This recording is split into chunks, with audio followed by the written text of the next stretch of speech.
నమస్కారం. నేను చందు. ఒత్తిడిని జయించు విజయం సాధించు. రాష్ట్ర వ్యాప్తంగా 10వ తరగతి పరీక్షలు ఈ నెల 18 నుంచి ప్రారంభం కానున్నాయి.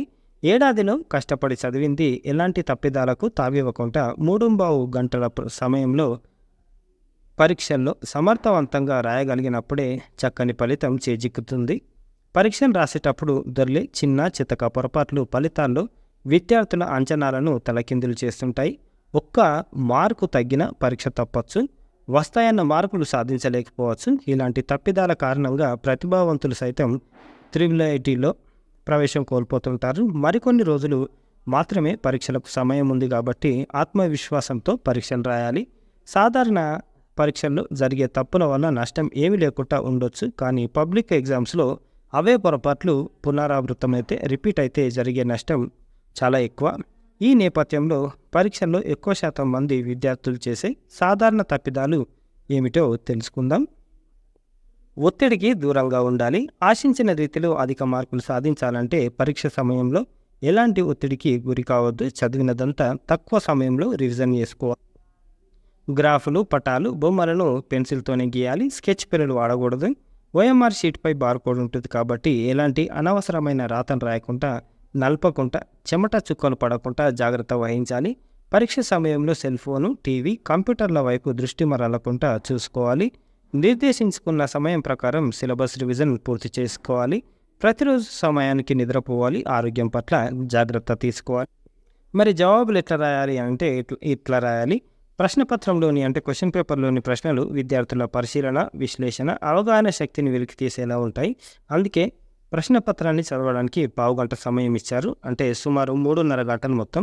సుమారు 75% మంది పిల్లలు ప్రశ్నపత్రాన్ని తీస్తున్న 5 నిమిషాల్లోనే జవాబును రాయడం మొదలు పెడుతున్నారు. ఇది సరికాదు. ముందుగా ప్రశ్నలను బాగా చదివాకే సమాధానాలు రాయడం ప్రారంభించాలి. సమాధాన పత్రాలతో కూడిన బుక్లెట్ ఇయ్యగానే ముందుగా ప్రతి పేజీకి ఎడమవైపు 2 to 2.5 సెంటీమీటర్లు ఉండేలా మార్జిన్ వదలాలి. తెలుగు, హిందీని తేలికగా తీసేయొద్దు.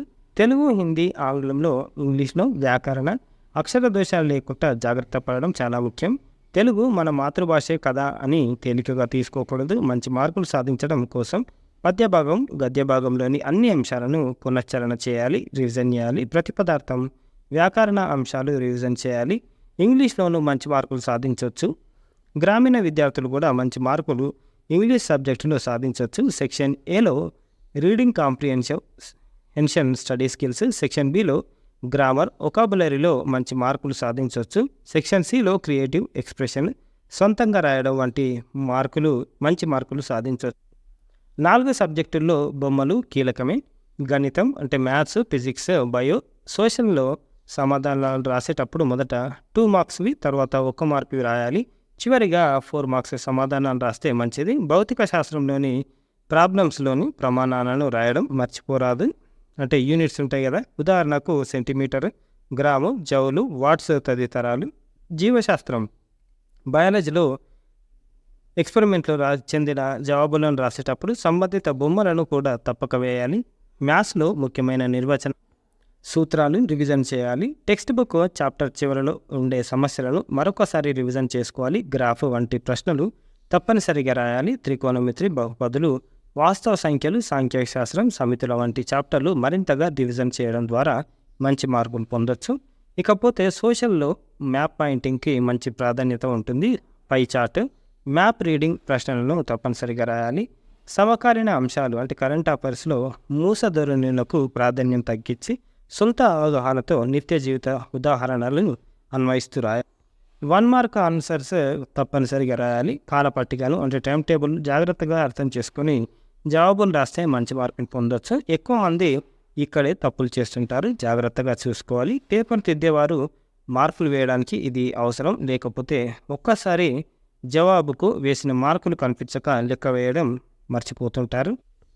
క్వశ్చన్ పేపర్లో బాగా వచ్చిన ఏ ప్రశ్నకైనా ముందుగా జవాబు రాయొచ్చు. ఆ ప్రశ్న నంబర్లో ఎడమవైపు మార్జిన్లో తప్పక వేయాలి.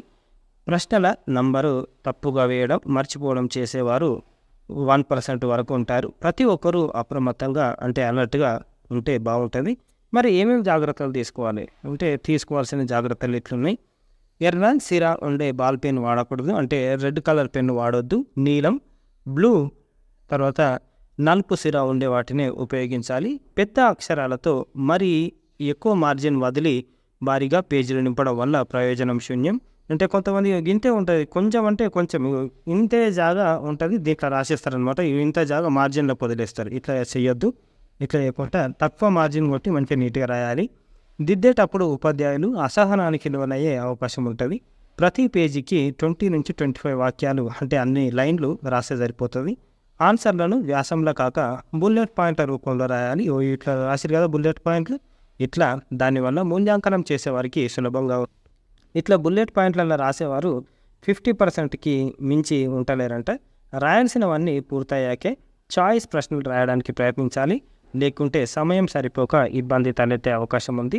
పేజీ చివర కొంత ప్రదేశం మిగిలిందని ఇంకో జవాబు రాయడం, పదాన్ని విడగొట్టి రాయడం చేస్తున్నారు. ఇలా చేయకూడదు. బిగ్ పేపర్లో కొట్టివేతలు, దిద్దివేతలు ఉండరాదు. బ్రాకెట్లో ఒకటి రాసి మళ్ళీ కొట్టివేసి బయట రాస్తున్నారు. ఇలా చేయడం సరికాదు. సాధ్యమైనంత వరకు 10 నుంచి 15 నిమిషాలు ముందే పరీక్ష రాయడం పూర్తి చేయాలి. రాసిన జవాబులు, ప్రశ్నల నంబర్లను మరోసారి పరిశీలించుకోవాలి. ఆత్మవిశ్వాసంతో పరీక్షను రాయండి, విజయం సాధించండి అని ఎస్పి మనోహర్ కుమార్ గారు అంటున్నారు. మరోసారి ఎగ్జామ్ టైంలో సాధారణ విద్యార్థులు కూడా ఒత్తిడికి గురవుతుంటారు. ప్రశాంతంగా ఉండాలి. అందువల్ల మంచిగా పరీక్షలు రాసి మంచి మార్కులు సాధించే అవకాశం ఉంటుంది. ఏడాది పాటు చదివిన అంశాలే కాబట్టి ప్రతిరోజు అన్ని సబ్జెక్టులకు సంబంధించి పాఠాలను చదువుకుంటూ వెళ్ళడం ఉత్తమం. తద్వారా గతంలో చదివిన విషయాలను మళ్ళీ ఒకసారి గమనంలోకి తెచ్చుకోవడానికి అవకాశం ఉంటుంది. ప్రణాళికబద్ధంగా కృషి చేసి మంచి మార్కులతో విజయం సాధించడం సులభం అవుతుంది. ఇదన్నమాట. ఒత్తిడిని జయించు, విజయం సాధించు. ఏం ఒత్తిడి లేకుండా హ్యాపీ ఎగ్జామ్స్ రాయండి, మంచి మార్కులు సంపాదించుకోండి. ఇది ఈ రోజుకి సంబంధించిన ఆర్టికల్. లైక్ చేయండి, షేర్ చేయండి, సబ్స్క్రైబ్ చేయండి. Thank you. ధన్యవాదాలు.